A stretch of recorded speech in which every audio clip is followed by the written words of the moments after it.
Terlebih dahulu, unit latihan Hospital Al-Sultan Abdullah ingin mengucapkan selamat datang kepada penceramah kita pada hari ini iaitu Puan Nur Sabrina Saliman, Pegawai Farmasi di Jabatan Farmasi Hospital Al-Sultan Abdullah UiTM.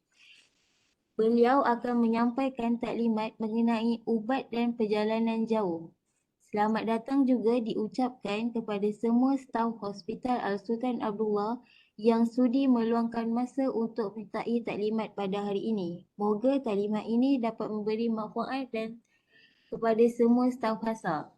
Baiklah, tanpa membuang masa, dijemput Puan Nur Sabrina untuk menyampaikan taklimat beliau. Sekiranya ada pertanyaan, tuan-puan boleh type di ruangan chat untuk dijawab oleh penceramah kita nanti. Dipersilakan Puan Nur Sabrina. Assalamualaikum warahmatullahi wabarakatuh. Terima kasih kepada pengurusi majlis.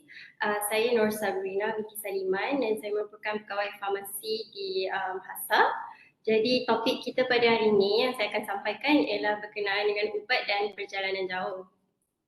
Jadi since kita sudah di penghujung tahun, kebiasaannya ni masa yang semua orang akan pergi melancong dan bercuti lah.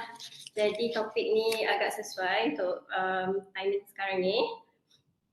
Jadi pertama sekali, bagi individu yang kurang sihat atau yang memerlukan rawatan ubat-ubatan untuk jangka masa yang panjang, perjalanan jauh ni mungkin akan memudaratkan jika ubat tidak diambil dengan betul. Jadi ini terutamanya bagi golongan yang mengidap penyakit kronik seperti diabetes ataupun darah tinggi lah yang memang ada ubat-ubatan yang long term yang diambilnya. Jadi pengurusan ubat yang baik akan dapat memastikan penyakit anda terkawal serta membolehkan anda menikmati perjalanan yang telah dirancang. Jadi pertama sekali ialah cara pengurusan ubat sebelum memulakan perjalanan untuk bercuti lah. Jadi pertama sekali ialah kita boleh buat penyelidikan dan sentiasa bersedia sebelum melancong. Jadi untuk sesetengah negara mungkin mempunyai peraturan yang berbeza berkenaan jenis ubat yang boleh dibawa masuk ke negara tersebut. Jadi peraturan custom dia berbeza bergantung pada negara serta jenis ubat yang boleh dibawa masuk pun berbeza. Jadi had maksimum serta tempoh bekalan ubat yang kita bawa masuk pun perlu dipastikan sebelum memasuki sesebuah negara. Jadi antara yang kita boleh buat ialah kita hubungi wakil kedutaan ataupun konsulat ataupun hanya layari website kedutaan lah untuk mengetahui dan menyelidik sekiranya terdapat sebarang had ataupun peraturan khas yang ada untuk kita bawa masuk ubat ke negara yang kita nak pergi itulah.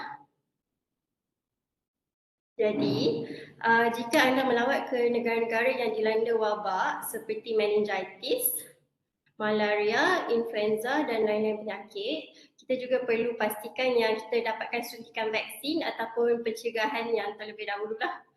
Pastikan anda telah memenuhi keperluan minimum vaksinasi ataupun pastikan status terkini vaksinasi anda terlebih dahulu.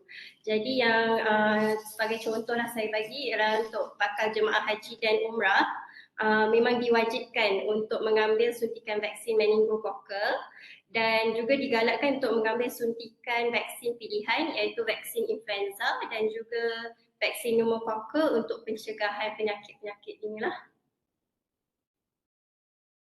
Jadi nombor 2 pula kita perlu pastikan kuantiti ubat yang dibawa mencukupi. Jadi sila bawa ubat lebih jika anda tidak pasti tempoh perjalanan ataupun kemungkinan tempoh perjalanan itu akan berubah atau bertambah kiranya kalau tiada fix itinerary lah. Jadi sila periksa juga tarikh luput untuk setiap ubat bagi menjamin keselamatan dan keberkesanan ubat tersebut lah. Nombor 3 pula, sila simpan ubat dalam bekas asal bersama-sama dengan label ubat. Jadi kebiasaannya setengah individu suka masukkan ubat dalam bekas yang berasingan ataupun yang untuk harian dalam pill box lah. Jadi sebenarnya bila untuk pergi travel lebih baik untuk kita menyimpan ubat dalam bekas berlabel. Supaya dia memudahkan untuk ubat dikenal pasti oleh pihak custom di pintu keluar atau pintu masuk sempadan sesebuah negara lah. Sebab jika dalam pill box tu biasanya tidak berlabel. Cuma bila ubat yang kita dah bekalkan dalam box yang ataupun dalam bekas yang original tu memang sudah ada label dan nama ubat tersebut lagi baguslah. Nombor 4 pula, antara yang kita boleh buat ialah kita perlu sediakan kit ubat-ubatan setiap kali anda merancang untuk perjalanan jauh atau melancong lah. Jadi kit ni boleh merangkumi ubat-ubatan untuk rawatan sakit-sakit ringan seperti demam, sakit kepala, sesama, ubat luka, gatal ataupun cerit-berit lah. Jadi ubat-ubatan ni akan dapat membantu mengawal simptom yang dialami semasa perjalanan anda nanti. Jadi selain itu, anda juga boleh membawa alatan pertolongan cemas mengikut keperluan masing-masing. Jadi sebagai contoh seperti plaster, kapas kalau untuk luka dan juga sekiranya anda menggunakan insulin, jarum insulin tu perlu dibawa sekali lah. Okay.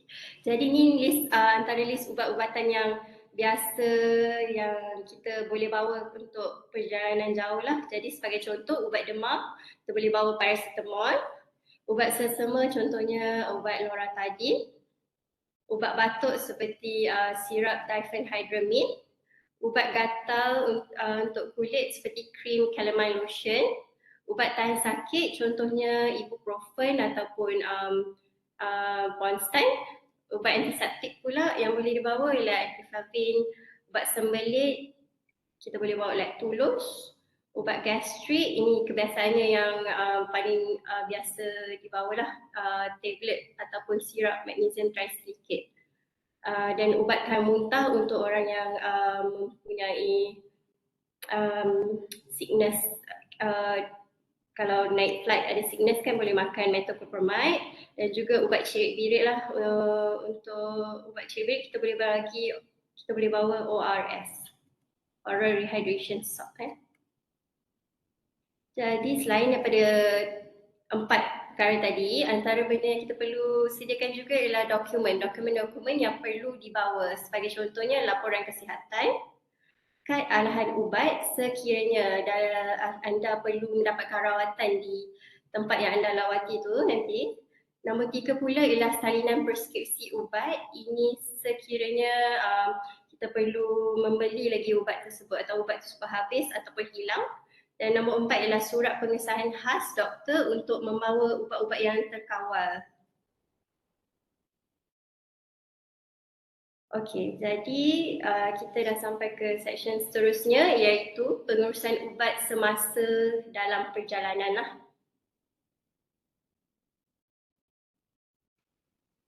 Okey, pertama sekali sila pastikan semua ubat disimpan dalam bagasi tangan, hand carry lah, agar mudah diambil apabila diperlukan sewaktu perjalanan. Jadi ini juga boleh membolehkan ubat diambil tepat pada waktunya, terutamanya untuk perjalanan yang panjang ataupun flight yang long haul lah, yang panjang, yang mengambil masa mungkin lebih 24 jam. Jadi ubat yang tidak sesuai, ubat-ubat ada setengah ubat memang tidak sesuai disimpan dalam bagasi yang didaftar masuk ataupun check-in luggage kerana suhu yang tidak bersesuaian ataupun tidak stabil. Dia mungkin jadi sangat panas ataupun sangat sejuk lah di dalam kawasan bagasi dalam pesawat. Okey, jadi seterusnya semasa dalam perjalanan jika di dalam kereta kita perlu simpan ubat di tempat yang kering dan jauh daripada suhu panas atau cahaya matahari lah. Jangan tinggalkan ubat dalam kenderaan sekiranya anda pergi ke road trip pula lah. Jadi antaranya ialah dalam cuaca yang sangat panas, suhu kereta tu boleh mencapai sehingga ke 50 degree Celsius lah. Jadi bawa ubat bersama-sama apabila anda meninggalkan kenderaan kerana suhu yang tinggi ni boleh merosakkan ubat tersebut. Okey, tadi yang section yang ketiga pula ialah pengurusan ubat setelah sampai ke destinasi anda. Okey, pertama sekali ialah simpan ubat mengikut suhu yang ditetapkan. Jadi dalam ruang tengah peti sejuk, suhu tersebut ialah 2 hingga ke 8 Celsius. Jadi tempat dingin pula bukan peti sejuk ialah dalam suhu 8 hingga ke 15 Celsius dan room temperature ialah 15 ke 30 Celsius lah. Jadi kebiasaannya ubat-ubat yang perlu berada di room temperature lah, melainkan ubat yang perlu disimpan dalam peti ais. Jadi selain daripada itu, jauhkan ubat daripada kanak-kanak. Jangan simpan ubat dalam peti sejuk kecuali diarahkan. Seperti antibiotik sirap lah, itu yang memang perlu simpan dalam peti sejuk. Tapi selain daripada itu, yang tidak perlu jangan simpan dalam peti sejuk ya. Dan asingkan juga ubat makan daripada ubat keguguran luar. Maknanya ubat sapu lah yang untuk dipakai untuk kegunaan luar. Topikal. Okey, jadi section seterusnya pula ialah tips tambahan lah untuk pengurusan ubat semasa ataupun overall during your trip lah. Okey, cara menguruskan ubat yang sensitif kepada suhu. Ubat yang sensitif pada suhu ni perlu dibawa dalam bekas yang bersesuaian. Sebagai contohnya, suspensi antibiotik untuk kanak-kanak yang telah dibancur dan sesetengah ubat titis mata perlu dibawa dalam cooler bag yang mengandungi ice pack lah. Jangan bawa cooler bag je without ice pack. Bag tu takkan sejuk sentiasa ya. Jadi sila rujuk ahli farmasi juga berkaitan kaedah penyimpanan ubat jika perlu. Terutamanya berkenaan dengan ubat insulin lah. Okey, jadi ini kita masuk pasal ubat insulin. Jika anda menghidap diabetes, pastikan dulu kuantiti insulin tu mencukupi sepanjang tempoh perjalanan sebab tak semua tempat senang untuk cari ubat insulin ni lah. Jadi bawa insulin tambahan juga sebagai bekal ataupun as a backup lah, dan simpan dalam kotak sejuk bersama-sama pack ais yang mencukupi bergantung kepada tempoh masa perjalanan.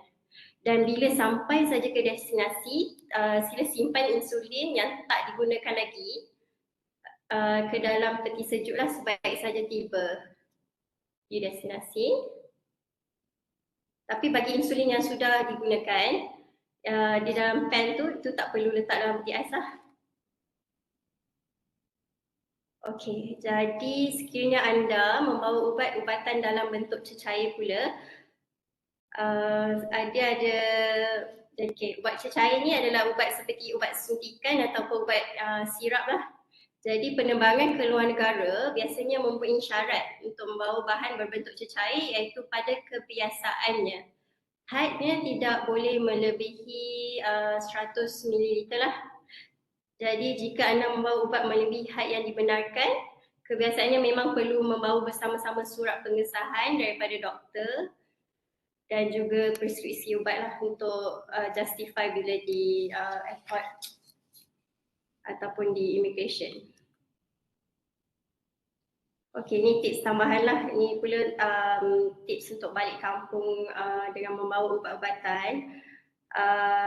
Kebanyakannya sudah di-mention, tapi macam okey, jadi kena sediakan bekas khas untuk bawa ubat, kira kuantiti ubat, sentiasa simpan ubat dalam bekas yang asal, membawa ubat dalam kotak sejuk, dan juga membawa ubat dalam bagasi tangan lah.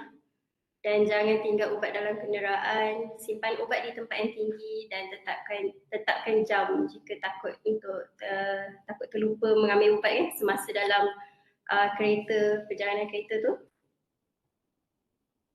Okey, jadi sila ingat bahawa pengurusan ubat yang betul dapat menjamin keselamatan dan keberkesanan ubat selain memastikan rawatan penyakit kronik tidak akan terjejas sepanjang perjalanan lah. Ini sangat penting ya. Jadi sila bincang dengan doktor ataupun ahli farmasi untuk mendapatkan khidmat nasihat terbaik sebelum anda mulakan perjalanan anda. Okey, jadi antara soalan yang lazim berkenaan dengan ubat dan perjalanan jauh Okey, nombor 1 ialah apakah kesannya jika ubat tidak disimpan dengan betul semasa anda berjalan jauh. Jadi antaranya ialah ubat tu memang boleh rosak sekiranya penyimpanannya tidak dijaga. Keberkesanan ubat tu juga akan berkurang. Jadi ini boleh memudaratkan pesakit ya. Nombor 2 pula, bolehkah saya berhenti mengambil ubat semasa dalam perjalanan? Okey. Jadi untuk soalan ini biasanya pengambilan ubat mesti diteruskan melainkan sudah mendapat nasihat doktor ataupun ahli farmasi lah.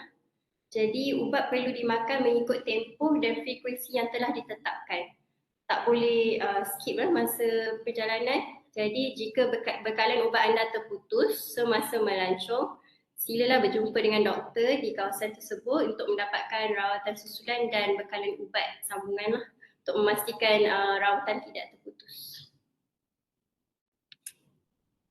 Okey, nombor 3 pula, jika berlaku sebarang kecemasan, apakah yang anda perlu lakukan? Okey, jadi segera dapatkan rawatan daripada doktor dan berikan dokumen perubatan yang anda bawa seperti laporan perubatan yang saya mention tadi, preskripsi ubat dan juga kad arahan lah jika ada. Okey, itu saja untuk sesi sharing saya pada hari ini. Sekian, terima kasih.